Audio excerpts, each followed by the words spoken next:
Hello, what is up mga ma'am, sir, ma'am? Ako po si Ralph Cifra, isang visual artist from Manila, Philippines. And today we are going to custom repaint the Hot Toys 1/4 scale Iron Man Mark 7 bust. Okay, so yung first step is to apply number 4 Bosny Flat Black para dun sa ating primer. So recommended na gumamit tayo ng primer para yung paints na ipapahid natin didikit dun sa surface.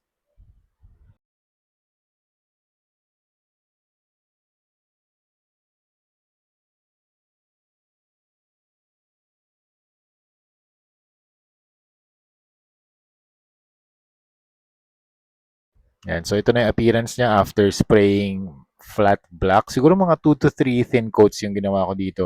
Kailangan lang natin i-mask yung arc reactor and yung ice para hindi malagyan ng black na paint. Okay, next is to use gunmetal na paint para naman sa ating dry brushing process. So, ginagawa natin yung dry brushing para magkaroon ng additional layer of highlights, weathering, and sculpt, ma-emphasize yung sculpt details.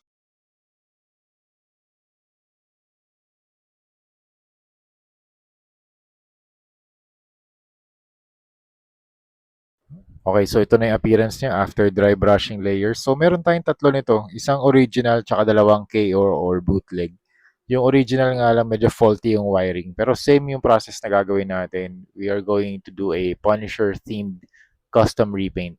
So next is to apply yung base for our skull design sa chest and sa faceplate.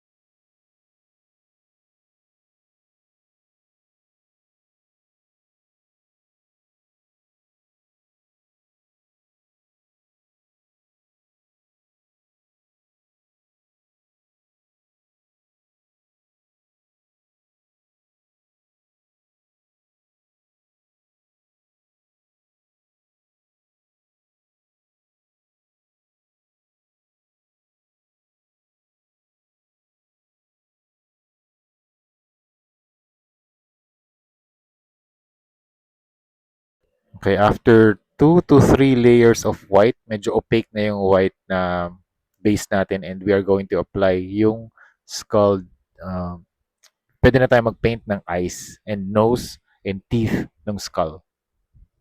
So I'm using a finer brush para gawin yung nose and then right below it, gawa tayo ng isang vertical line from the chest hanggang from the middle of the chest hanggang dun sa bottom ng kanyang stomach armor.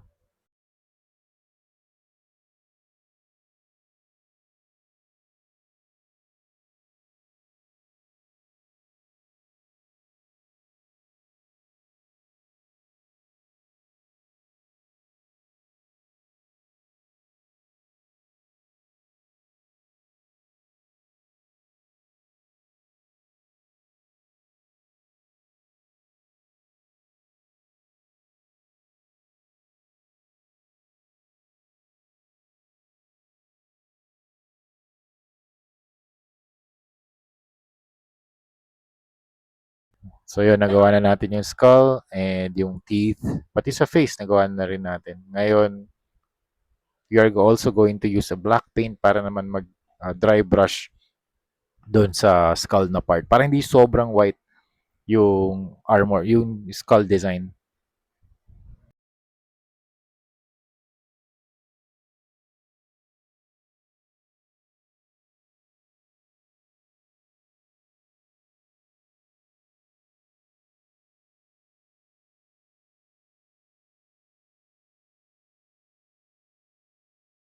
Yan. And then dun sa kanyang right shoulder, mag-apply tayo ng tally marks na number 8. Yan. Para lang magkaroon ng konting story like 8 na yung napapatay niya na bad boss or big boss. Yan.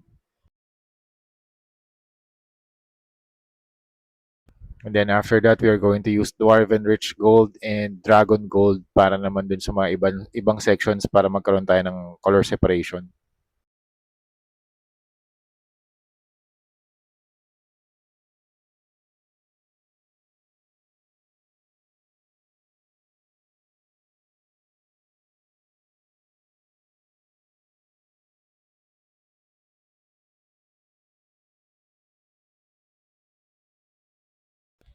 So yun mga ma'am sir, that's it. Ay hindi, mag-a-apply pa pala tayo ng mga blood effects using warm red.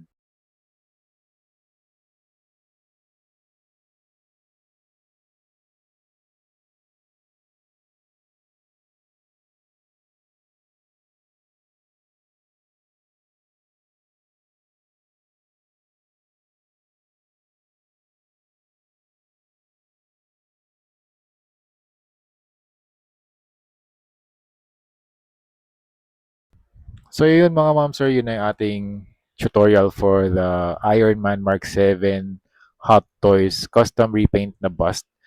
And ang gagawin natin dito, popost natin to online and then popost ko na rin yung price. So ito, yung best unit natin. This is the KO version. Pero maganda kasi yung ilaw niya eh.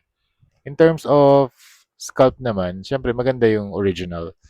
Pero yun nga, faulty wiring kasi. Kaya tatansyahin nyo na lang kung iilaw yung kanyang LED. Pero napailaw ko siya. Nasa gitna nga lang yung switch between off and on. Pero this one, maganda yung ilaw niya. Super bright. And kung rechargeable yung AAA batteries, matagal maglalast yung ilaw niya. So yun lang mga ma'am sir. Thank you very much for watching. See you sa next video. Bye-bye.